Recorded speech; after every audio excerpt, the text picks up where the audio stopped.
Okay, we're on, bro. Assalamu alaikum. Wa alaikum salam. Is there a red light there? There is a red light on there. Perfect. That means that we're recording. No, so on the paddle thing, by the way, I'm basically whatever Only says. You go. Yeah, if he's So like, you there's don't arrange. You just go when there's an invite. You go. I don't have access to. It seems like in UK there's a real shortage of courts or supply. I feel like that's changed recently. There's quite a few new open that don't require any kind of membership, and I feel like it's never been so easy to play in the UK because there seems to be more and more places to play. So now I have access to somewhere which is just convenient. Generally speaking, there's a good timings available, and it's easy and convenient, and in St Albans. So that's what me and Ollie are going to aim for that. I'm here for another 2.5 weeks. 2 weeks. Great. Sunday night. Exactly. Every time. No, Sunday night works. Does it? Yeah. I'll speak to your man about playing and we'll organise it. Because we haven't yet played together. No, we haven't. I played last night. Did you? Yeah. How did you get on? It was a bit of a... Who did you play with? It was all right. Do you know what? There's some brothers who once played... Yeah, Sunday night, I'm good. Okay. I have something during the day. It's fine. We'll do an evening one. Yeah. So, bro, basically... it seems like there's a shortage compared to Dubai for sure. Oh, well, absolutely. Compared to Dubai, it's done. But there is more now. Because when I started playing, I had to play at David Lloyd, the gym. So, I didn't even know they did have David courts. Lloyd, my gym has it. And that's when I first started playing. Right? Come on. And then, well, I don't go there anymore. No, I'm just saying. So difficult. You can't book on any convenient time. So I gave up playing paddle there. So now it's just easier just to go to kind of like St Albans. And did they recently open a new club in St Albans? So they recently redid. There's a famous one called Batchwood. It's been a tennis club and a nightclub from many years ago. So it's like a golf course and a gym. And they put 2 paddle courts in a couple of years ago, and they basically just redid it and put like a roof over it and added an extra 2. So it's pretty good now. Alhamdulillah, I'm happy with that. It's easy to use, and that's the one I kind of aim for because it's just like I said. Oh yeah, I'm refusing to leave until we have a game. Fine. Yeah, because I played twice with Only since I've been here, and so Only messaged me. Nice. Like, so thanks for remembering me in the invites because I could have played with you guys already. That it didn't happen like that. There were some guys who basically said, "We've got us. Do you and Only want to play?" Fine, and there was like already that. 5 of us. Fine. Okay. Fine. It wasn't like we arranged a game. Let's try for. I have no one to arrange a game with. That's what I'm saying. Like, if someone's like, "Yo, do you want to come tonight?" I'm like, "Yeah." Yeah. I hear you. But Only texted me last week, and he was like, "We're playing paddle with Sam next week." And I was like, "Cool." And then he mentioned it one more time, but I'm ready. He said that you were too busy. I said, that sounds like Faisal. I bought my paddle racket. MashaAllah. I'm free almost every evening. I'm actually more free than I am in Dubai because in Dubai, I kind of need an early night because the kids are up in the morning and the school run. Yeah. There's no school. The kids are sometimes staying at my in-laws and stuff like that. So, and even if they're staying at mine, I've got my mum, my sisters, like there's no, I can do I actually went to sleep at 4 a.m. last night. Wow. This morning. How was that? It was not by choice. No. So we went paddle last night. Yeah. Only gets a phone call. One of our boys is in hospital. Wow. He's got pre-existing, it's okay now. He's got pre-existing back issues. Okay. And we knew this. Okay. And he's got this particular Was he playing paddle with you? This is separate. No, he was separate. He was playing football, which we've berated him for because he should not be playing football. He has a pre-existing back issue that the doctors are unsure if it's a very specific, unique back issue, which I can't remember the name of. But if it is that back issue, which doctors are unsure of, then if he starts losing a bit of feeling in his legs, then that's a sign that he has that thing. And they said to him, if you start losing feeling in his legs, you come in immediately because we basically got 24 hours to operate on you, or you get paralyzed. What? It's that serious. Wow. So Only gets a call. My mum was playing football, damages, just goes down screaming and starts complaining that he can't feel his legs. Bro.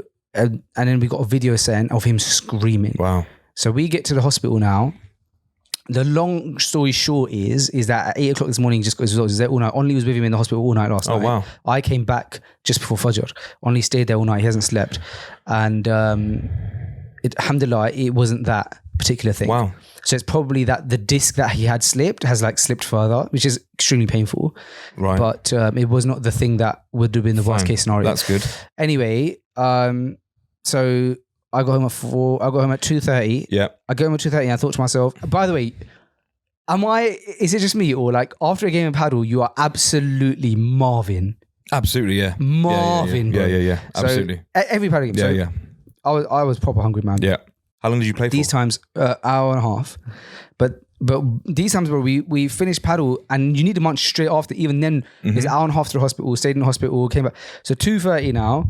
I thought to myself, oh my gosh, the last time I ate a meal was 3 p.m. Okay. The previous day. Yeah. And Big Face gets hungry. I know you do. And so Waiting to find out what you had. Yeah. So, bro, here's where I made a big mistake. So while I'm in the cab, I thought let me time this perfectly. While I'm in the cab, I'm going to book myself have you ever had Shah's halal food? I didn't. It wasn't a thing before. Did I see you post that? Yes. So this wasn't a thing before I left the UK. Okay. I've come back to the UK now, 3 years later. Okay. And it's everywhere. I've not had it before. And everyone knows about it. I've not heard of it or known about it, so I'm out the loop. Until you posted it. Yeah, because you're Hertfordshire, so that kind of adds up. Yeah. But in West London at least. Right, it's popping off. Oh, it's popping. Bro. Okay. And I'm none the wiser. Yeah. My sister said to me the day I posted it, by the way, since then I've had it 3 times, but she said, what's your order? It's a chicken gyro. Gyro or gyro? Yeah. So anyway, I thought, all right, on the way home, there was 18 minutes left in my Uber from the hospital back home. Mm-hmm. So all right, I'm going to order it now. And then 18 minutes, it feels like I'll get home before it. Yeah. Because everyone's asleep in the house. Yeah. But I'll probably only be about 10 minutes and then it will come. Right. Perfect timing. Right. So I ordered this Shah's gyro. Yeah. Get home and bro, it took another hour. Oh no. Because it turns out that the guy is delivering another order before he's delivering mine. So much. But that's not a thing that happens in Dubai. Of course it doesn't happen in Dubai. So I'm not used to it. You're in the UK, cuz. Bro, it's in not efficient Dubai, here. you order something, it comes within 20, 30 minutes. You do quite often have the option to have you can pay £3 extra and get one direct to you. I saw that, but I thought, well, it's the thing. Do you 3 want to o'clock in the morning? spend a couple of quid? No, I'll take the chances. But when it says they're on the way, but they've got another stop first, it's a myth. It's an hour. I didn't know that was happening until... Oh, that's nasty. I was waiting. So you had to wait up for a while for your By the food. way, I hadn't even prayed Maghrib Isha yet. Because I'm travelling. Yeah. I'm combining Maghrib Isha. I can pray until Isha's finished. Yeah. So now it's late, bro. I haven't. So I was thinking, I'll wait for him to go. So then I pray, and then even my salah, bro. Like the khushu is like, what if the delivery man comes? Yeah. So I wanted to wait for the food, but it was getting late. I hear you. Bro. Anyway, so then were you getting updates, or was it like a bit? No, but when they are delivering to someone else, they don't give you an update. They don't show you anything until they dropped it, and then then they start showing you. I know, it's horrid. Bro, I've been in that position. so then I'm regretting it, bro. I'm thinking, I'm so tired. I could fall asleep. I don't think you can even cancel it at that point either. But you can't. No, so you're literally the person. So now I'm waiting for my man. Yeah. Right. Yeah. So now what happens, bro, is I'm up for another hour when I'm knackered, bro. I was like, I could have bagged 2 free biscuits, bro. Yeah, and been good. I'm good. Yeah. I'll knock out. Woken up, had a breakfast. But now I can't do it. So now I'm waiting around an hour, shattered. My man turns up. Guy decides to have a conversation with me, bro. Proper chatty, bro. He's like, oh, so he goes, you know, this is my favorite food place. I was like, yeah. And he was like, what did you go for? And I was like, you're joking. Really? And so I went for the gyro. He goes, oh, you know what? I normally go for the rice. Right. I go for it over rice. And I was like, okay. He goes, have you had it over rice? Bro, it's 3 o'clock in the morning. He's at my door. My family's sleeping. Yeah. I'm thinking, bro, please, man. Did he give him much conversation? Did you give it back to him? Of course I did, bro, because I'm a respectful man. Yeah. Nice. Yeah, we chopped it up and then I took the gyro. Did you share the food with him? I didn't know. It seemed like he wanted it. It sounds like he was hinting upon it. Yeah. Then I was like, ate. Then I ate. Was it nice to eat? Was it cold or? No, it was nice to eat. It was warm? I was really tired. It was warm? It was warm. If it was cold, would you have complained? No. Do you ever do that? I never complain. Unfortunately, I do. Yeah, I'd be that Sam Palmer. I mean, I totally keep it 100% legit. If there is an issue with the food, like a genuine issue, I will report it. If it's fine, alhamdulillah, I'll eat it. Yeah, that's what the point is for. If there's a sauce that is spilled, is there a bit of rice that's come out of the box? If the milkshake or the mango lassi is kind of rolled onto its side, it's going to get a complaint. Wow. But then you get the free meal free and often. Often, but like I said, I'm very, very, very aware that I'm being watched in this process, and like I said, I want to keep it legit. I want to keep it halal. I don't want to be telling no lies. So I only report if there's actually a problem, and if it's only one thing out of my order, I'll just click that and I'll get the return for that. Now, how regularly is there an issue with the order? Unfortunately for them, they're not always on point, as you had the experience last night. So unfortunately, I do get a couple of complaints from me. But like I said, only when there's a genuine reason. And if there's no reason, I'll sit there and probably give a good review. But if there's something to complain about, quite often I do click that button. Yeah, why not? Yeah. At that point anyway, it got to a point where there was only like 45 minutes left till Fajr. Okay. So I was like, I'm not waking. I'm going to really struggle to wake up if I go to sleep now. So then I've got this really awkward period of time where I have to try and keep my eyes open for Fajr. I might have even nodded off sitting down a few times. But I thought this is a good time to digest my food. So I'm just there sitting up, getting those burps out, bro. Yeah, getting those burps. Getting the burps out. Yeah, letting it digest. Was there chips in it? No. Okay. And quite often they put chips in the wrap, don't they? I thought that came as standard. I wear this Whoop, right? And it's really good because it detects sleep and it can actually detect the moment you fall into sleep. The moment. Yep. Fajr came in at 3:36. I'm not going to tell you the time that my wristband told me that I fell asleep because I'm a bit embarrassed by it. But let's just say minutes after the adhan. After you fell? Yeah, I mean, as in like I prayed. Okay, yeah. I prayed, but I waited till Fajr. I prayed, and I conked out before my head even hit the pillow. I knocked out, bro. You went to bed? I went to bed. I prayed Fajr. I went to bed. Great. Yeah, great. So I slept at 4ish. No, 3:45. What time did you wake up? I had a meeting at 9 a.m. in Northwood. But you didn't have kids around you? I did have kids around me. You did have kids around you. Okay. It was me in my room, my two kids. My two older kids, they're in my bed. So I have to move them to the floor. What to get you to get when you went to sleep? Yeah. Right. Probably a good dad would sleep on the take the floor. Yeah. Not me. You move them, place them on the cold floor. Yeah. The baby's going on the floor. Big Face is the mattress. Took his throne. Yeah. Fair play. Mashallah. So then that happened, and I had it gets worse, bro. Okay. Wake up at 7 for my meeting now. I've done about 3 fasts. I'm still on that amount of sleep. Yeah. I just back to coffee before you came. Yeah. See. Yeah. Woke up in the morning, get ready, have a shower, get ready. Go look for my keys. Big Face has left his keys at the hospital. Oh, you haven't. So I've had to now Uber it. Oh, this is long. This is a meeting. And I mean, that's how I'm doing it. I've got my keys now. But that's... okay. That's my story. Took 11 minutes, but makes my problems look nothing. It doesn't really, actually. You've got quite big problems going on in your life. How do you feel now? I feel like... you feel tired? I'm very tired. I'm very happy that you're in front of me because I always love spending time with you. That's nice. And I'm grateful that Allah kept me up for Fajr. Good. So it's all good in hood. I got my car back. Good. My friend's back is not the worst case scenario. Good. Most importantly, his back's I got myself a gyro. I had a good conversation. Yeah. But I mean, there's worse situations. There is certainly many worse. Alhamdulillah. Well, I'm happy to see you. I'm happy to see you too. I'm happy to see you in the UK. Yeah, I'm happy to see you too. In the UK, I guess. Yeah, I'm just because I feel like only time I've seen you over the last however many years has always been in Dubai. Yeah, in Dubai. Yeah, so and sometimes not seen me in Dubai. You're a busy man. Sometimes you're a busy man. How do you mean? What do you mean by that? Like sometimes you come through. Yeah, once, didn't I? We can't necessarily make the meeting. No, it was just that once. It was that once, and it was an awful week. But I don't mind, bro. It was an awful week. That was a ghastly week. Was it? It was a ghastly week. Yeah. Was it? You know, I went to the Old Men's Spa finally in Dubai. Yeah. As in for a haircut? Yeah, I went for a haircut. Okay, nice. What took you down there? Yes, my most recent trim actually. Really? It's expired, but. So your brother-in-law wasn't around? That's right. My brother-in-law was out of the country. I'm surprised you went to men's spa. No, then obviously. Who cut your hair? Well, actually, it was Aman. Nice. Yeah, because he was there. Makes sense. And I was like, I know you're not cutting. Yeah. You're doing something else. Cuts a little bit. But I said... He's very good at cutting hair, to be fair. He's very good haircut. He's very... Aman, he gives great haircuts. Yeah, very, very great good. Oh, of course, because he was trimming you in Watford for a long time as well. He was my go-to barber in the UK. He was my final go-to barber before I made the switch over to Dubai. Yes. I would visit him regularly. Yes, I very much enjoyed the haircuts from him. Yeah, he's really good. I enjoyed the conversations from him. Yeah. He's a great listener. He's a great talker. Yeah. I enjoyed being in his chair. Back in a men's spa. Yeah. Yeah. I enjoyed being in his chair. Yeah. Yeah, he's a really... I've enjoyed everyone's chair. I'd like to think so. Yeah. I mean, the main chairs that I was in, there was one at the beginning, Midge's chair. Then I went to Owen's chair for a bit, short period of time. And then Aman, really.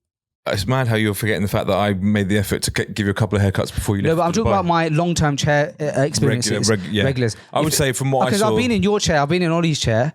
Sorry, not Ollie's chair. I've been in Josh's chair. Yeah. Yeah, but... That's not really... Yeah, you cut... Oh, you cut me once. Thanks, Sam. I had two. You had two. You did have two, me. Yeah. You're equal to Josh. What? Josh has cut me twice, probably. Oh, nice. Whose haircut did you prefer? Have you and Josh? Yeah. And you got to say wallahi afterwards. So which haircut did you prefer? What? Why are you looking? Why are you freezing? Why you've gone red? Genuinely, it was yours because I remember I got your haircut as my final haircut before Dubai 3 years ago. Remember it well. And then we took lots of pictures of it, and then I used that as my reference cut. Yeah, I thought it looked really clean. It was a perfect haircut, and you took a lot of care in that because you knew that was going to be my reference cut. Yes, that's right. I remember. Yeah, could we make that term in the barber world? Reference cut. Yeah. Don't tell me that's actual thing. Certainly. I cut someone's hair the other day, oddly enough. An old friend of mine who's from the UK, lives in Dubai, came out a haircut with me. He got a picture of his haircut because he said, I'm going to use that as my reference to go and ask Zach next time he cuts my hair. So it's a very common thing. If you have a haircut that you like, show the barber a picture of it. It's going to help you massively. Yeah, but I mean, I'm saying, can we create the term reference cut? That's not an industry term, is it? Yeah, I mean, definitely, yeah. Definitely. It exists. It definitely exists, yeah. If someone comes in and goes, Sam, hey man, can I get a reference cut? You know what he's saying. I'll be like, yeah, show me the reference. And they'll be like, yeah, sure, this is the reference cut. I'll be like, great reference cut, let's go. Yeah. Okay, fine. So it exists as a term. It's been existing for many years, multiple years. I thought I invented something new there. Far from. No, it's been often used in the industry for quite some time. Do barbers still use Barbicide? Yes. Okay. I remember growing up, always going to the barber shop for my £3 haircut and seeing a big glass jar of blue. Yeah. Barbicide. Still often used in hair salons and barber shops around the world. People who care about hygiene often use them. I thought can't you just use a spray? Same thing. You could use a spray, but disinfect. I mean, definitely good to keep your combs and stuff in some Barbicide. Yeah. No, it's often used. Yeah. Now, one other thing about the shop before we move on. I do remember clearly that last summer or 2 summers ago, you guys installed a nice AC unit in the shop. That's interesting. Yeah, we actually had a joke about it on a Freshly Grounded once. Yeah, because it was quite expensive. When I'd done it, it was expensive. It really hurt me at the time. And I was going to reference that. I couldn't imagine having a shop without aircon. And quite frankly, I would judge a shop if it hasn't got aircon. Really? And all of our shops locally, majority have got aircon because, quite frankly, during the summer, you can't expect clients to sit in a barber shop and be comfortable if there's not aircon. So bro, I was much younger then. That for me, it was at the time, it was like, I'm not going to get paid for a month or so. And the equivalent, I'll get this big machine, right? So it was like a big thing for me. I was like, right, I'm not going to get paid, but I'll get this bloody aircon unit. So at the time it really hurt. And like I said, now if a shop hasn't got it, I think wow, it hasn't got an aircon. That's missing something. You need it. So yeah, definitely all about it. It's beautiful. When it is hot and you walk into the shop with that aircon, it's fantastic. So no regrets now whatsoever. Yeah, that's one thing that you get used to out there. But then you can get aircon. Obviously in Dubai, you'd really struggle. You'd die without aircon, right? I think Josh is in Dubai now. No, he's not. He's not. But he's heading there. Because when I was on the chair, they were like, oh yeah, Josh is coming soon. Josh is coming, yeah. He's in Armenia. He was in Istanbul and Armenia, and then he's going to Dubai tomorrow. Some good guys in that shop. Very, very good guys. When you say Zach, who are you referring to? Zach, only referring to the one man called Zach. Now I know that obviously when you're referring to Zach, you're referring to a man called Zach. Yes. But I obviously don't know the guys by name. I feel like you've met him. He's been there since day one. He is the man that works in there that isn't Aman, isn't Mahi, isn't Ahmed. Narrow it down a little bit. Now it's now down to 2 people. Curly hair. Is he like Spanish or something? No. Oh, who's that? South African. That's the one. Very, very good guy. Yeah. So Zach. Yes. Yeah, and he's got a good kind of like he's got a good like what's the way of saying this that doesn't sound he's got a good what? Way about him? He's that got doesn't good, sound he's got a good head of hair. Good no, beard. like he seems like he got some like a good fashion sense. Yeah, of course. Yeah, absolutely, yeah. What were you gonna say? He seems like he's got what? The word that came to mind was swag. I think you're gonna say swag. Yeah, but I thought like that's a really outdated term. I'd say it's very outdated. Yeah. I wouldn't know. He's like, I don't know. I wouldn't know. Just like he dresses well. Would probably, as adults would, if we were discussing another man, how he looked, I'd say, yeah, he dresses well, puts himself together well. Every single day he makes an effort to make himself look nice and on trend. Yeah, I enjoy how he looks. He's got swag. Yeah. He's got swag. What can I say?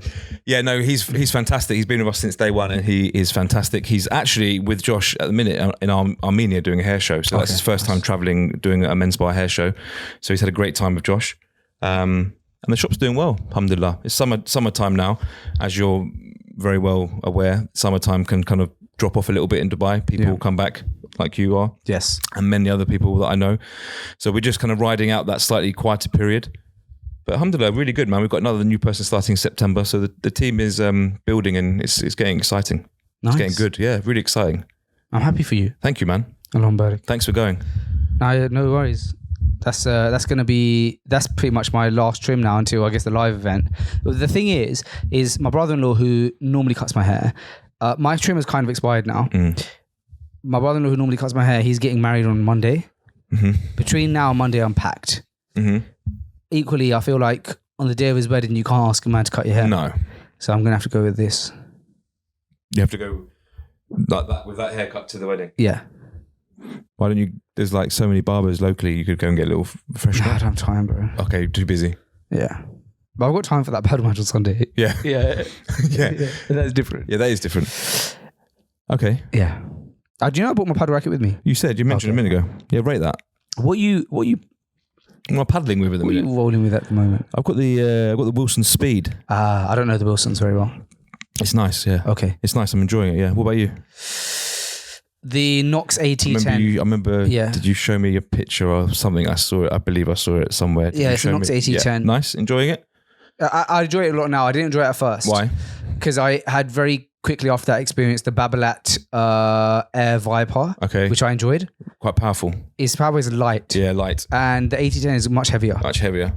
But now I'm enjoying the AT10 because I prefer the AT10. I do like the Adidas Metal Bone.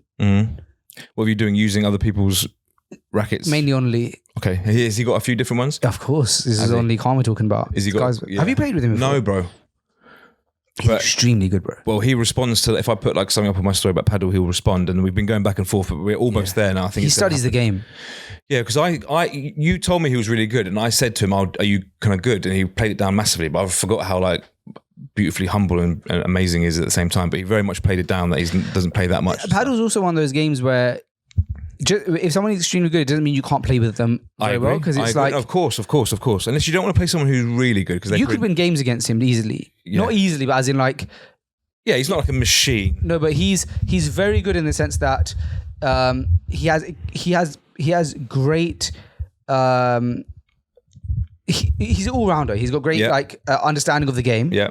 He's got great technique. Yeah. When he's playing Padle, he looks like a Padle player. Yeah. You know, some people don't look like a Padle player. They look like, certainly, even they're really good. Yeah. But there's people who have extremely fast shot. Yeah. But it's like, I know. It's good, but like, that's not how you play.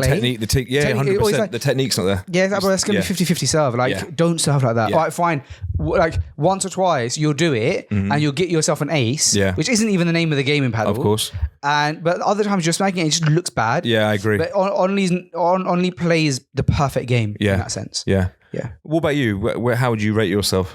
I have great moments. Yeah. But I also sometimes can fall into that thing of not having that kind of finesse or that like playing like a Padle player. That's the key. Yeah. That's the key. And that's something I'm working on myself. Yeah, but I've got better. Myself's got a lot better because of Only. Yeah. And I've improved at like taking shots at like 70%. Okay. You know, never take a shot at 100%, right? Mm-hmm. So I've got better. Okay, nice. I understand. I like playing with people who understand the game. Yeah. In the sense that like, you know, like you move together. Yeah. That kind of stuff. Yeah. Playing with someone that understands how to play with someone. Yeah. I had a coaching session. I was meant to do regular coaching sessions, but I had a coaching session and then the next week we got the keys to our office. Okay. So then my whole schedule changed because I was planning to go once a week, drop the kids to school, go to this coaching session once a week. But then we got the keys to the office. So it's like I'm going to the office. So I need to get back into that because that one session I learned a lot. I bet. I learned a lot. Yeah.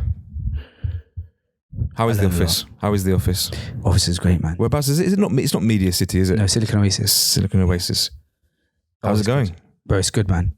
The main thing is right now is all hands on deck for the live event. Mm-hmm. That's the main focus, right? I got your pass actually here. I'll show it to you. Okay. Yeah, it's going well, man. Like to prep for the live event. Live event's gonna be fun. Yeah. But I forgot I forgot that selling tickets is always its own challenge. Yeah. Certainly. I've always, I listen to a lot of podcasts where like comedians are like hosting the podcast and stuff. And you notice that they always like pushing ticket sales at the beginning. Like, I'm going to be in this city. I'm going to be in this, state. And with this day, like, go out, buy these. And sometimes you think to yourself, well, you're such a big name. Yeah. Why are you pushing it so much? Oh, bro. And then I remember listening to one of the episodes where they were talking about the business of selling tickets and how arduous it can be. I forgot about it. And now we're doing FG. You know, we've got such a loyal fan base. So many people who are so passionate about it. But the selling tickets game is its own thing and its own art form. And it can be like really just like a thing, right? Yeah, of course. Yeah, just in that. Its own separate thing that you can't expect it just to do itself, right? Yeah, you do expect that because you do hear these stories of like, Coldplay's on live in this thing and they sold out in 28 minutes. And you think, we could do that. But it's not realistic all the time. So. How could you compare that to the first ever live event we did in terms of tickets? I appreciate there's probably maybe less tickets because it was smaller. No, this time we've done the same size venue as the first ever live event. Okay, King's Cross one. That's right. This one's actually in King's Cross as well, but not that venue. Okay, nice. In terms of the ticket sales, like what were ticket sales like then to now? We sold out then in maybe 2-3 weeks. That's because it was a brand new thing. I think like it was I remember it being quite prompt. That's why I said it. I remember it being quite like quick. It was episode 100. I think we were popping. At that point. Yeah. And now we've got more global audience, which is nice. Yeah. There we were very London based. Yeah. Now we've got quite a global audience. We've got big audience in like Indonesia, Malaysia. Mm-hmm. We've had a recent huge spike in Australian audience. Okay. We're actually planning a live event in Australia now. Australia? Yeah. Yeah. We were going to Canada as our next one, but Australia demand has taken over Canada. Okay. When's that? We're looking at dates. Maybe October, November, maybe. This year? Yeah, because now Canada's looking unrealistic in October, November because of the snow. So we're going to swap them around. Probably do Australia first and then Canada in maybe like March, April because the snow hopefully should have calmed down. Okay, that's exciting. Yeah. But the problem with Australia right now is the flights. Like, obviously this event model has to be profitable, right? It has to make sense financially. But the flights eat it away. Yeah. It's a lovely idea to you could factor in the travel and the accommodation and stuff, right? Yeah, but London always works out cheaper because a lot of the team, especially in the summer, they're in London anyway. Fine. But you'd have to take out a whole team and we'd have to take a whole team out. Yeah, so yeah. And I was like, if we're going to Australia and it's a 13-hour flight, we're flying business. Right. Absolutely not. Kareem was like, that's not happening. And even the team, like the employees who are under my leadership, who I'm meant to be the one who's like, telling them what to do or said you can't go business. So that's not happening, which is smart of everybody. Yeah. But 13-hour flight in economy feels rough. But we're going to have to do it. So we're just trying to figure out the price. You've done worse, to be fair, FaZe. You've done worse. I'm not going to mention the flight, but you've done worse. That was the most horrendous 8 hours of my life. I know it was. You've done worse. I have done worse. Sorry to take it there. No, I remember that flight often. Yeah. Especially when I get on a flight. Yeah. There comes a moment where even Emotium doesn't help a man. I know. You've done worse. So that's exciting. I just want to say it's really nice to like, obviously, since I've known you, Freshly Grounded, to see you take it on as you have done. I find it very, very exciting and inspiring. I mean, you probably don't want to go into the depths of it because it's such a new thing for you, right? I can tell when I asked you, but how amazing. I feel like you're living something that you've been wanting to do for a long time. I know you've done it previously, but I'm really enjoying watching from where I am. This time it's like backed and we can do it properly, a full-time team. And I'm not like trying to like panic for a salary and things like that. Yeah. Well, I'm enjoying it. I'm enjoying it too. Yeah. Well, I want to know more about it. Are you enjoying it? How's it going? Is it testing? Is it stressful? Is it enjoyable? Is it, because it's like you're taking on a big challenge, right? Yes. Yes. Some days do you feel it? Some like, I just want to know. It's quite big, okay. inspiring. So, first of all, the office is beautiful. Yeah. The studio is beautiful. As I said, lovely place to go to. Yeah. The guys are amazing. Like we Allah just, barak in our hiring. Yeah. We hired these 2 guys full time, Ibrahim and Suleiman. They're incredible. And they also bring their own they bring their own flavor to Freshly Grounded, but a nice flavor. Yeah. If you see the Instagram videos and stuff, it's so fun, right? Yeah. And they get along really well, which was really important to me because they spend the majority of the time in the office together. Yeah. And so that's great. There is a level of pressure. The first 3 months, we started a fundraising. Like we basically raised. So for people who don't know, we started raising private equity to do Freshly Grounded properly, essentially, like raise money as a startup. And so the first 3 months of being like a funded company were fun because you're getting an office, you're redoing the equipment, you're basically just like blowing money. intentionally, right? Like you know, that's the plan. Yeah. That's done now. Yeah. And so now it's like, okay, we have to make money. Yeah. And so now I'm starting to feel pressure. Sure. Naturally. We did our first shareholder report. I'll show it to you. We did our first shareholder report, and that was quite a stressful week. Okay. Because it was my first time doing it. Yeah. So I was like studying Airbnb, Tesla, Meta. I was studying their quarterly reports. Yeah. I'm trying to understand what to put in it, what to leave out. Because you want to have this balance of being super transparent to investors so they feel like you are being transparent and so you're motivating them. Yeah. But also being, but also like allowing yourself to, you know, have that line where you're not going, you know, we spent X amount on a team lunch, right? It's like, so it's like, so I was trying to understand like how do other companies do it? And I was able to see like, you know, you kind of categorize your key cost drivers. You say, okay, look, we spent X amount on, or like X% on like building a new studio and new equipment and stuff like that. So I think we got that. We had really good feedback from that quarterly report. A lot of the shareholders basically just replied like, great to see things are going in the right direction. Lovely report. Really big fan of the update and stuff like that. Do they all respond? Yeah. Not all of them. No. Which I expected that to be the case, that not all of them responded. I was surprised people even really responded necessarily. Yeah. No, only a few responded. Others, I think they just like review it like cool. Yeah, like, definitely. Yeah. Which is nice. We got a really good team of investors, by the way. Yeah. But yeah, I am feeling the pressure now. Like we have to make money. And so the live event, you know, before the live event was purely celebratory. This time the tone is different. Yeah. Like we've been shaving costs. Yeah. And we're like, how could we the cost right down this live event, but then maximize profitability? And so for us, we feel like live events is a good model. So that's why we're going to Australia, we're going to Canada. Okay, yeah. Because we can basically script one great show and tour the show around the world. I was going to say, will it all be the same show as the one that we're going to do? Will the other ones be exactly the same, or will you tweak it? For the most part, it'll be the same. Fine. And is it all planned out? Yes, it's scripted. It's pretty much done. Yeah. I'd imagine so. Yeah. I now have to like memorize my stuff. How does it compare to previous events? I prefer it. Okay, I'll tell you why. Is it different? Yes. Very different. It's basically one man show. Yeah. Okay. So let me tell you. Really? Let me break it down for you, bro. So no arm wrestles on stage or anything like that? There will be some fun segments, but for the most part, it's so here's why. We tried a few different models of the live events, right? One model we tried was like on stage podcast. We're presenting, we're asking questions, 4-man sat on a chair. There was something off about it. Which one was that? That was Operation Excellence. Yes. We had Aleem, we had Saf. They were great guys. Yeah. But I think nobody, 700 people are coming out on a night out in central London. They're not coming to just watch man have conversation. Yeah. You know, what was this like? What was that like? Yeah. You can watch that in the background in a YouTube video. So I think that was okay. I learned something that probably wasn't perfect. Yeah. Then we had something where we had like keynotes and fun and games and stuff like that. I think that was a bit closer to, because I got really good feedback from some of the keynotes of the firefighter. Yes. Stuff like that. And then we had another type of event where we had some keynotes, but then in between the transitionary bits, I would do like a 5-10 minute talk that was actually pre-planned. And that, the feedback I got was, we really enjoyed those segments, and we as an audience know you very well. Yeah. We would like to have seen more of that and not just 5 minutes, because we don't know this guy and stuff like that. So now what I basically put together, and by the way, I love the fun segments, and I think everyone always loves the fun segments.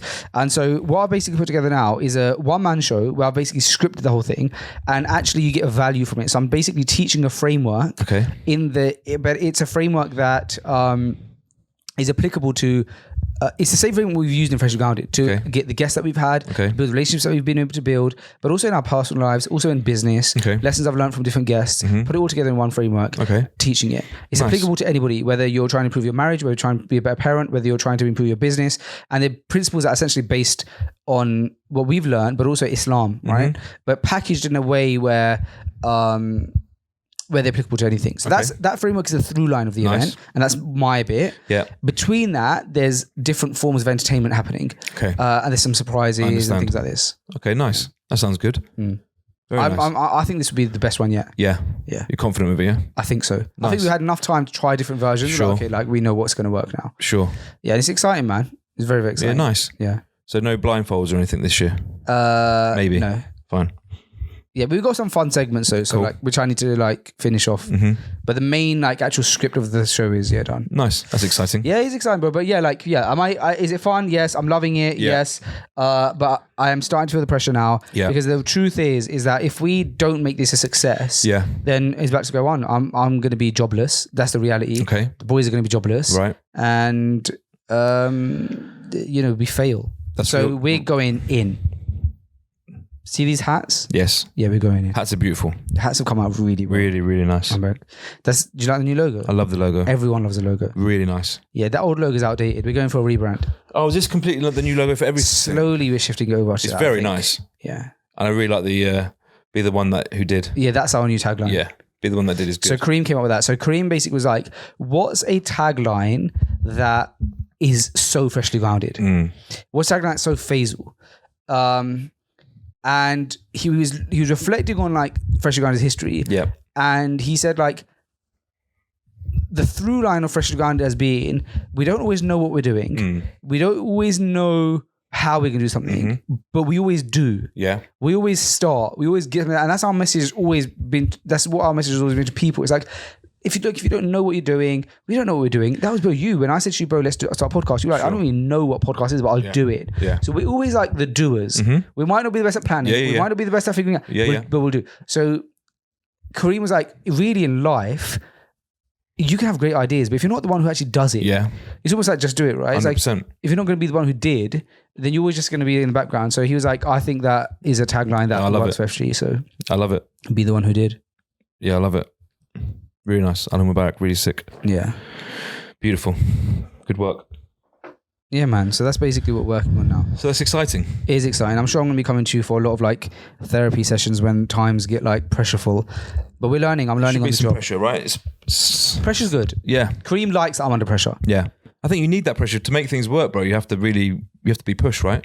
I think if it's complete, easy, smooth, I don't know. I think you have to sometimes feel that pressure to get really good results. You've got to really dig deep and feel that pressure. That's true. And almost like, well, I'm going to lose it all if I don't get this done. Yeah. And I think you have to kind of work like that. But that's what I was in. That's the situation I was in January when I left the job. Yeah. It was like I've got 3 kids in Dubai. School is privatized. Healthcare is privatized. Sure. So it's like, if I'm not earning money, my kids don't go to school. Yeah. So you feel that pressure, of course. But that's why I mentioned it, because I think it's really inspiring. I know we're at the beginning of this journey for you, and you don't want to sit there probably too confident and say too much. But it's really inspiring watching what you did and following like what you want to do. Thank you, man. So people take a lot from that, including myself. So that's why I wanted to ask you. I know you're not going to sit there and say, smashed it, we've gone clear. I appreciate it at the beginning, but the fact that you took that step is amazing. I appreciate that, man. Yeah, and that's probably why it says it on the cap, right? Yeah, be the one who did, yeah. Because you'll never know. Imagine if you chose that comfortability that you were in, which wasn't very fulfilling for you, clearly, and you just stay there. You'd never know. Yeah. So I feel like this is my life's mission. Bro. I'd say so. This is like your purpose, yeah. Yeah, I had a bro. I was telling you off air, like I won't give too much detail, but I was speaking to somebody yesterday, bro, same age as me. He talked to me about freshly ground and started crying, and he comes across as a person who probably doesn't cry a lot. He's a good man, and he's like a long-term successful businessman, and he was talking about FG and what impact it had made on him. And bro, it's just like, I don't know, like I'm not saying that we're these like great guys, but I do think we have a place. You know what I mean? And it's helped me, bro, by the way. Like it's given me a sense of purpose. And now what's interesting about Freshly Grounded is I've been like recently what's been happening is I've been meeting people who are like, bro, by the way, love Freshly Grounded. Grown man, beard, in his 20s, like married. This has happened more than once. And he's like, bro, I love Freshly Grounded. I was listening to it all like growing up, all in through my school years. I'm like, through your school years? Like, how long have you been around? It made me feel so old, man. And I did a podcast recently, and the producer of that podcast was like, bro, like we're all like inspired by FG. And he was like, I noticed the same decline that you noticed when you were like, okay, I've got to pick it up now. I've got to leave my job and focus FG. Yeah. And he goes, I just wanted to tell you. What decline did he notice? The same thing that I noticed, which was like, okay, he needs attention. He noticed it on his own. Okay, on his own thing. Of FG. He noticed FG was like losing momentum. Yeah. And he goes to me, bro, FG has to exist. Yeah. And so I'm glad that you're now picking it back up 100%. because we need it. Yeah. And I was like, those messages mean a lot. And bro, like, it's all from Allah. And also, I don't want to like sit here blowing up our own trumpet, but I don't know, man. It feels like authentically my mission. I'd say so. Yeah. Which is why I was so happy to see you take the plunge. I was thinking, wow, because it didn't make sense for it not to go anywhere more than it kind of went to, freshly grounded, right? Yeah. That would have been sad. Yeah. So I'm all for it. I'm really excited for you, inshallah. Really, really excited. I recently was speaking to a clinical psychologist. Okay. And I had a really powerful 2-hour discussion with him, bro. Cool. How'd you get on? Mad. Yeah. I've opened my brain up so much. Really? I think I'm pro therapy now. I've spoken to you about that before. Have you? I did, yeah. I spoke to you about it a few times, yeah. You shunned me off big time. Yeah. I basically said that doesn't surprise me. For any issues that you've got is like from like some sort of trauma that you carry from way back, and like whatever issue you have, ultimately you can get over it, but sometimes you've got to face that trauma, you've got to speak to someone. I remember just speaking to you about therapy, but you weren't. We were in Gambia. That doesn't surprise me. You weren't for it. Really? And I think I let my guard down and told you a few things, and you weren't interested. So I'm so sorry. No, I'm joking, but I do remember speaking to you about it briefly because it was. Do you know what? I actually feel like it might have even been about the dogs. We were talking about dogs. Okay. You don't remember the conversation? No, I don't remember the conversation. But it was about therapy. And there's, I think, like you say the word therapy, and it's suddenly like put in a certain light. Yeah, it's like it sounds quite woke. It sounds very woke. It sounds like it sounds like people that haven't gone through anything go and have therapy. There's a whole like stigma attached to it, right? But like I've definitely like had therapy and spoken to people, and it's not like I've gone mad and need to speak to someone, but like we all go through so much stuff. When you've got someone whose like job it is to sit there and actually listen to you and give you some advice and make you feel better, it's a very, very, very, very powerful thing. And I'd recommend it to people. Even like I haven't spoken to anyone for a very long time, but I would love to, just because what you get from it, even if everything's good, just like having these conversations with someone that cares enough to really sort of go into it. But I've got a guy for you. It's powerful stuff. I've got a guy for you. Great, send it. Maybe you should plug it here. Let me tell you about it. Fine, please. So I was in Malaysia. Yeah. For this Global Muslim Content Summit. Yeah. How was that? It was good. I was speaking on stage for both days of the week. Both days. It was on. Yeah. Both days of the week. The first day I was doing a keynote speech about, it was called Intentions Over Impressions. Mm-hmm. So it's a keynote speech about how to like create content but not lose your morals and ethics. Yeah. And the second day I was on a podcasting panel. So it was all about podcasting, asking questions and stuff like that. Mm-hmm. Anyway, at this summit also was this Australian guy, and he's a doctor. This guy has got like, you're like these letters after doing like MBA, BB, but the brother has like 5 lines of it. It's just like academic accreditation after accreditation after accreditation. Australian guy, Turkish doctor, and we just got talking, and he's a clinical psychologist. Yeah. Such a like great conversation, such a like calming person, and we just started talking, bro. And I was more so like, he was like, I'm a fan of FG, and which is again interesting because he's a grown man, and he's like a fan of FG, and love what you guys do. And I was like, what do you do? And we started talking, and clinical psychologist, and we just started talking about like different like things, and I ended up like just talking to him about like my brain and how it works, and we ended up talking for 2 hours. Wow. And it was phenomenal. Nice. And I'm going to book another call with him actually. Nice. Was it face to face? That was face to face. 2 hours. Yeah. And all about yourself. Pretty much, bro. Yeah. And here's I'll give you an inclination of like one of the really good like things that we discussed. Yeah. By default, by being a podcaster, I have to just accept the fact that I'm like so open about everything. But I said to him that one of the times I get quite stressed, I think you might relate to me here, bro, but I don't know.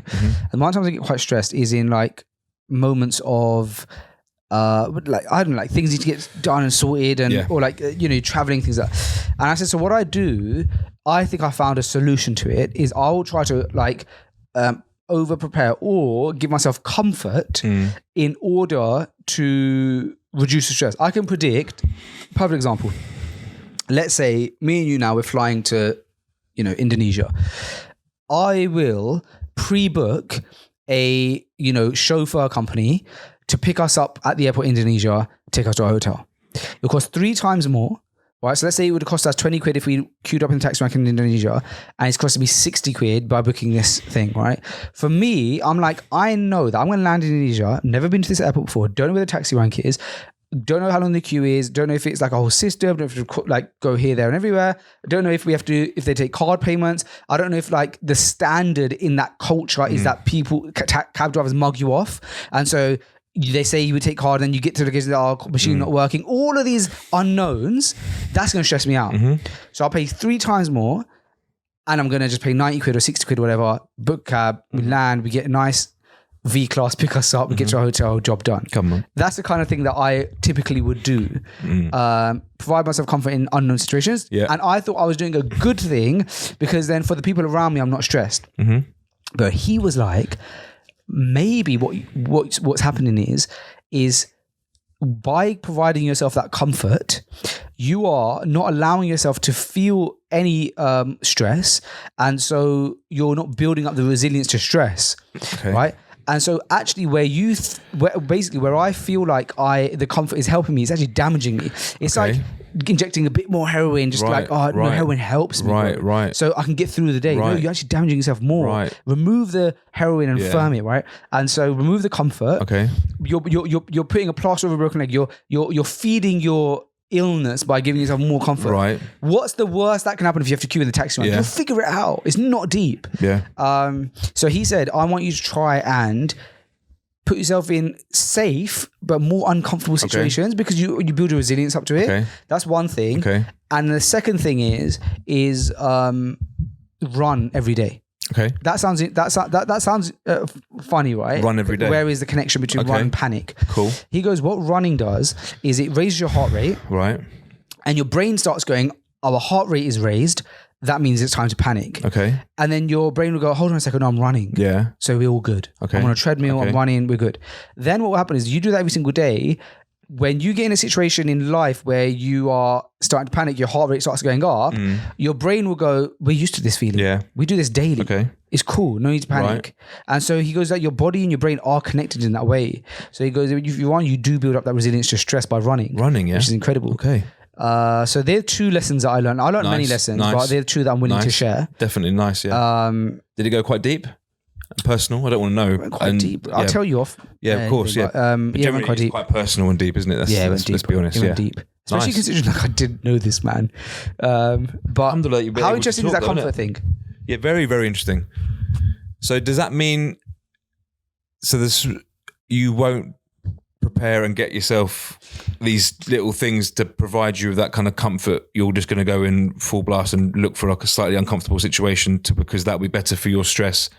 So not full blast, but I think there's obvious things, right? Yeah. First of all, so the V-Class is gone. V-Class gone, mate. That's gone. Damn. Fine. So normally when I've traveled with my family, by the way, I'm not always booking. I hear what you're saying though. So when I travel with my family back to Dubai, there's 5 of us. Yeah. That makes perfect sense. 5 seats, we've got all these suits. Normally, you need to do stuff like that. I'll have a car prepared. Yeah. This time around, when we land back in Dubai, I haven't got anything booked. Okay. We're going to queue in a taxi rank. If the kids have a tantrum, they have a tantrum. It's 5-minute tantrum. We'll get in the car. We know what we're doing. It's Dubai. We live there. I know how the system works. We'll be in the queue. I definitely don't want to take away anything, but I feel like that's like a standard, like good organized person to make sure, especially if you are with the family. What if you spend 20? What if it costs? If the cost is 3 times more, it doesn't make sense. It will cost me about 120 quid to do that. Okay. And it would cost me 40 pounds. Fine. To go in the taxi rank. Fine. That's the difference. It's not like it's a long queue in the taxi rank, is it? Well, not in Dubai. Not in Dubai. It's all quite efficient anyway. This is the thing. In Dubai, you can't really go too wrong in that uncomfortable. Go to Gambia. Yeah. And don't plan anything and see how comfortable you feel. Yeah. When we go Gambia, Abu Bakr is there ready for it. Yes. So you've got that organised, yeah. Yeah. Interesting. Very interesting. But okay, another thing, right? It's such a small issue when you look at the bigger context of the world, but you and I like a good coffee. If I said to you, do you wake up and kind of like to have a morning coffee? I have to have a coffee, yeah. Right, so I have to have a coffee in the morning as well. Now, let's say you're traveling and... I know your routine already. We don't have to go through it, but I know your routine. Carry on, boy. But let's say you are traveling. Yes. You're staying at your in-laws' house now. Right. Yeah? Right. You still do it? Yeah. Your in-laws... No, I don't actually stay at my in-laws. Okay. But let's give this scenario. Sam's staying as in-laws. They live far, right? You've gone there. They're not really coffee connoisseurs. They don't really... There's no coffee in the house. They've got some instant coffee in the house. They've got some instant coffee. Now, when was the last time you, Sam Palmer, had an instant coffee? Bro, that's a good question. I actually ordered some instant coffee on a recent order just so I had some in the house, because like sometimes it's quite nice to actually have a black coffee, like an instant black coffee. So surprising. I hadn't done it for a long time, but I actually recently got some from Waitrose and I have it, and I had a black coffee the other day. It was quite nice. Prior to that, when did you long time. Yeah, right. So you're not, there's not, Should have normally you said get that. good coffee. Long time. Long time. Yeah. Now, you get to the in-laws, they have only got black coffee. Yes. Now, the kind of thing I would do, which is ridiculous, is I'll probably pop out for coffee. Yeah. Get a nice actual coffee. But now what I've been doing is like, just like at my mum's house, got instant coffee, just have the instant coffee. That doesn't sound like it's a discomfort thing, but it is a thing of like, why are you being so extra? Have a flipping instant coffee, bro, and get on with life. Yeah, but like you're saying, like instant coffee is generally like a lower form, less good experience. So like it's almost like just settling for something not as good. But it's not that deep. Like the nice things, like you can get coffee later and go like out. You said, like even how I described the fact that I got instant coffee. It's not embarrassing, but like, really, why would you? So like you generally, like if you're going to have something, you might as well have a nice version of it. That's what I've always thought, but I think that I don't want to like contradict any of this great work that you've done. But no, you're right. Actually, therapy doesn't work. It's all a sham. Running's boring as well. No, I'm with you. I think in those situations, if it's not like if there's not like a good coffee easily obtainable, I would have an instant coffee, get that little buzz, do my routine, do your routine. Later in the day, I'll be like, I'm going to find a nice coffee later if and when I come across one. Yeah, you don't need to have any stress of the Let's face it, we need a little bit of caffeine in the morning just to kind of start things off. Just get the system going. Get a little system moving round and round. Jumpstart. Yeah, just jumpstart that system. As long as you can jumpstart with something, but you can't leave the house without jumpstarting. No, you destroyed your day. You ruined your whole. And you don't want to go. Day. Yeah. Anyway, we won't go. Look, you don't want to. You want to jumpstart at home. Yeah. Even if you're at the indoors and it's poor quality, jumpstart there, and later on, figure out where you're going to get a nice frothy flat white. Or cafe latte, whatever it is you drink. But yeah, jumpstart at home, even if it's basic, would be my advice. Yeah, get the engine running. Yeah, get the engine running. I personally, at home, I have iced coffee generally in the morning, and I have pods, so it's not like a super flash machine. That's fine for me. For the morning, 2 of them in a row, and then I'll go and have my proper coffee when I get out. 2? So is that like 2 double shots? 2 single shots. Yeah. I'm in the market about to get a new coffee machine. Right. We got one in the office. Fresh guy. Got a nice one, yeah. I was going to get a Smeg one. Have you seen the Smeg one? Really Smeg beautiful, really good. Really nice. Really cool. But even still, like for me, I like to get like a proper coffee out. Like I wouldn't want to like do like go all in at home and have a coffee. I quite like the routine of going to a coffee shop and getting a coffee for some reason. I quite like that. You do like that. Yeah. Okay, so just on that comfort thing though, bro. Yeah. I can't remember what I was going to say, but essentially, this is what I was going to say is that also Sheikh Mohammed Tim, once he was at our house that time you were there, well, I remember that time.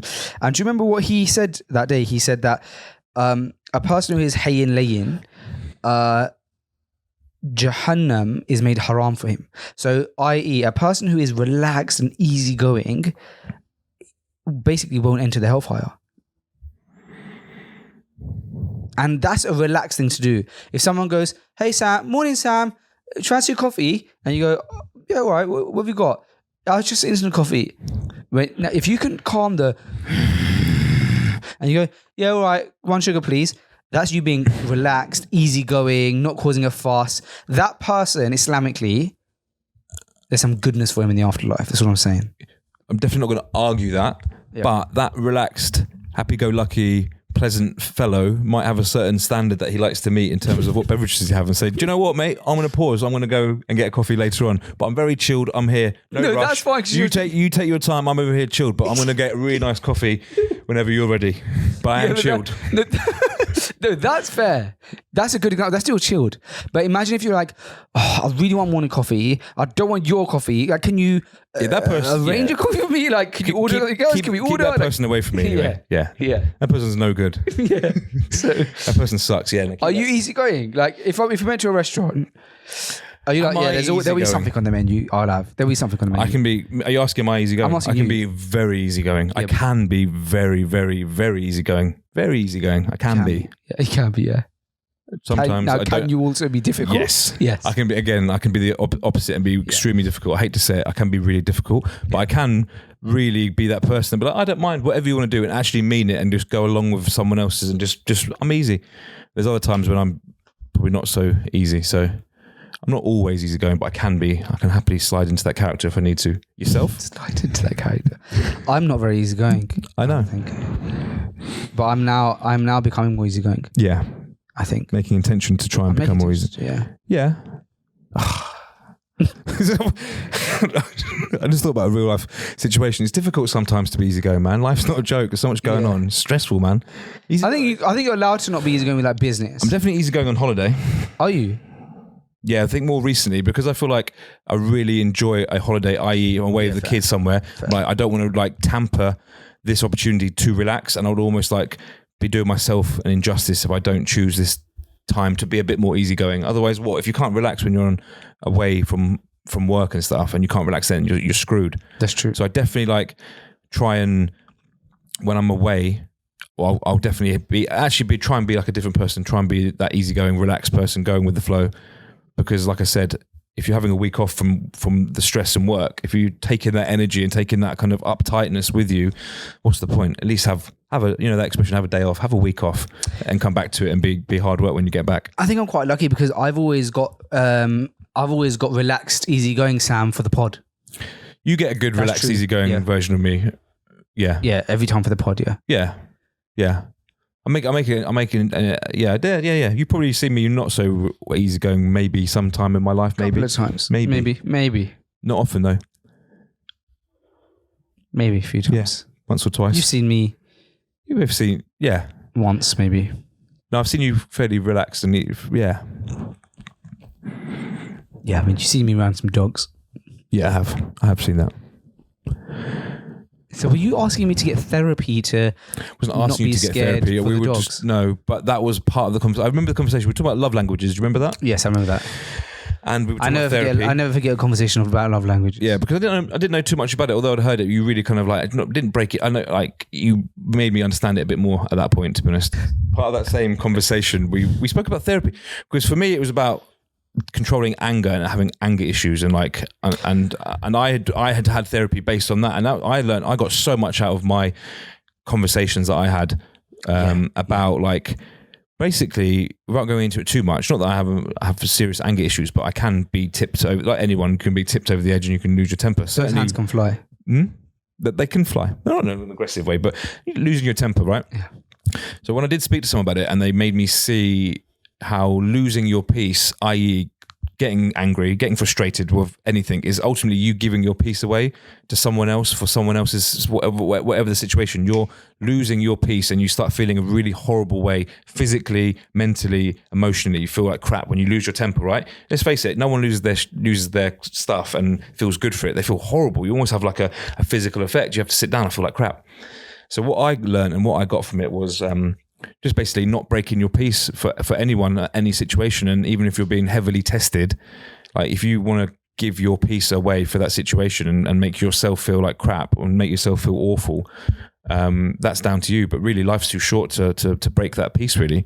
So that was something very valuable I got from it. And obviously it goes a lot deeper than that. It's not just that, but it's ultimately looking at a situation where you could potentially lose your head or get angry, get upset, and actually choosing your own peace and feeling good rather than entering that zone of the opposite, which is not a good place. So I got a lot from that and learning a lot from that and hearing the person that I was speaking to, some of the stories they had about it, and really drumming it into my head and understanding it more so. So yeah, just like why would I want to lose my peace? Why would I want to feel like crap over a situation? It has to really mean something for me to enter that state of letting something emotionally really affect me and feeling, negative and bad over it. So, and sometimes it can ruin your day.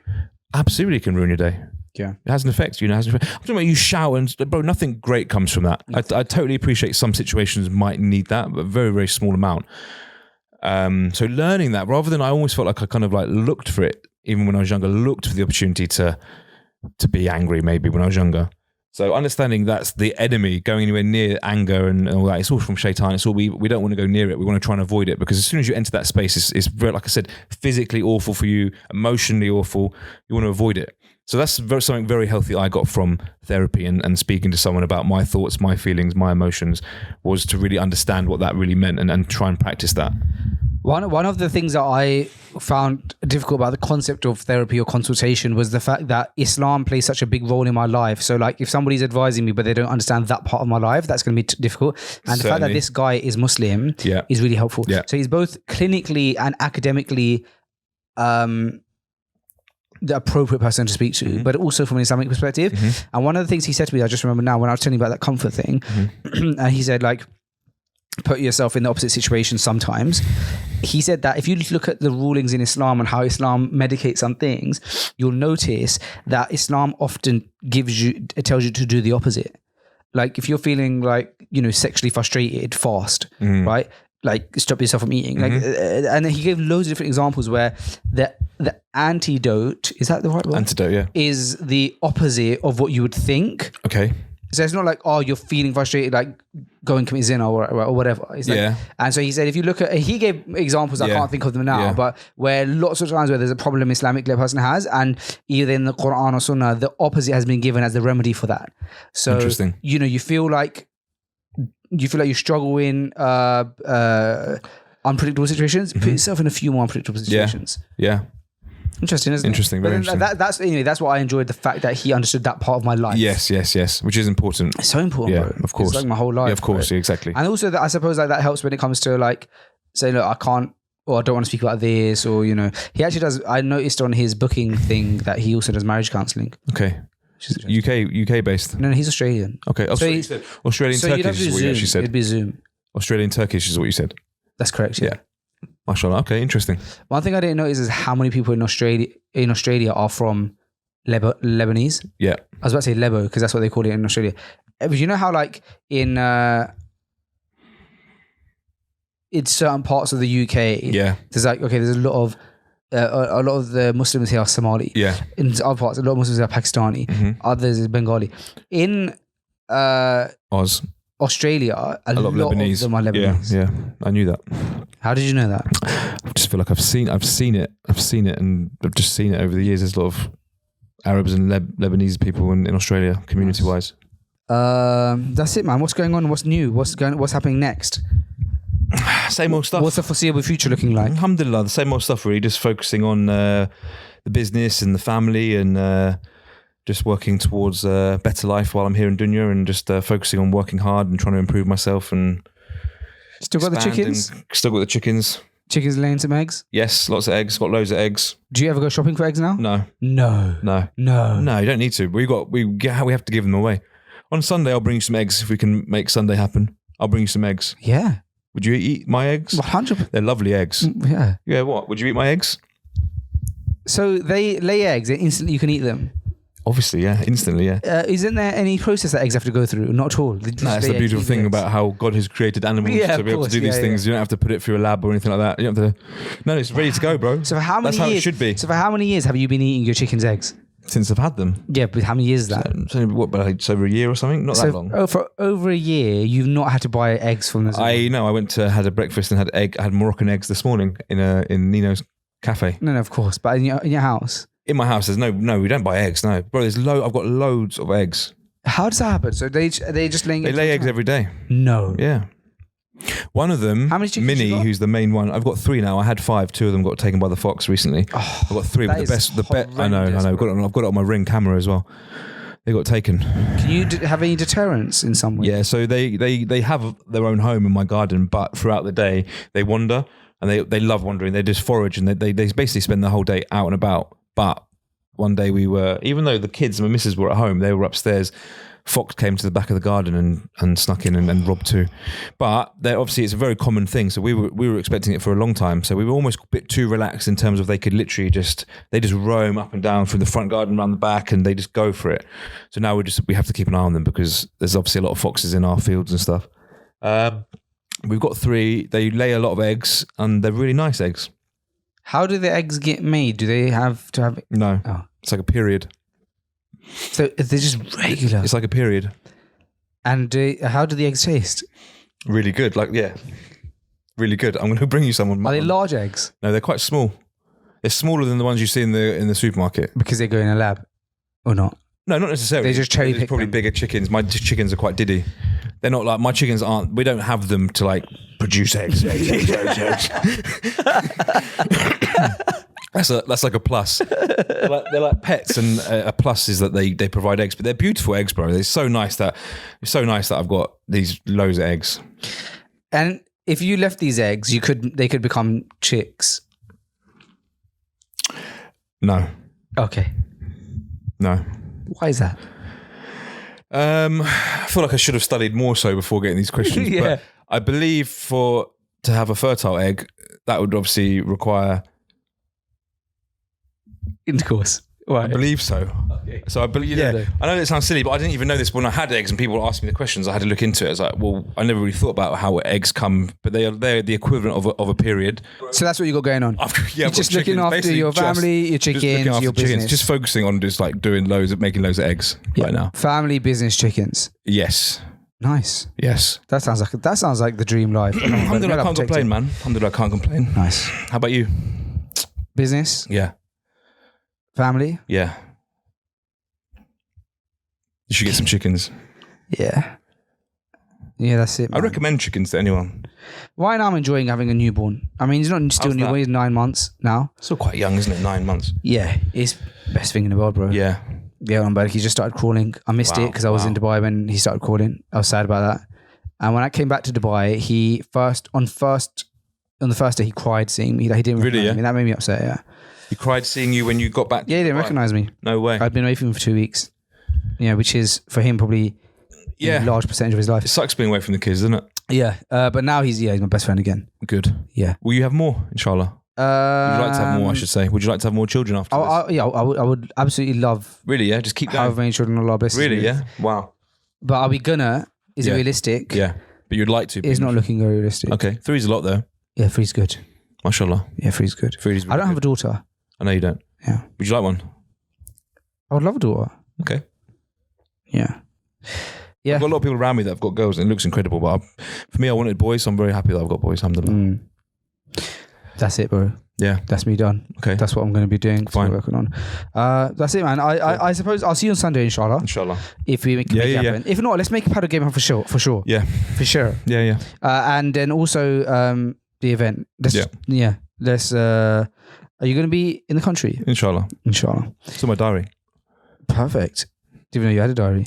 You just seem like the kind of guy who does everything just as soon as you told me. Wake up. As soon as. What's on the agenda today? I love to live a little bit like that, but I've got a lot going on, so I have to be a bit more organised. I do have to use a diary, but as soon as you told me, I literally stuck it in the diary. Amazing. Thank you. I'm organised like that. Perfect. All right, guys, thank you so much for listening. Nice to catch up with you, by the way. It's lovely to catch up with you too. Good to see you. And I really am sorry that I couldn't make it to you last time I was in Dubai. No, don't be silly. What, you think I remembered that? You mentioned it earlier. Yeah, it's true. Thanks, guys, for watching. Thank you. And we will see you, inshallah, on another episode very soon. Inshallah. Assalamu alaikum.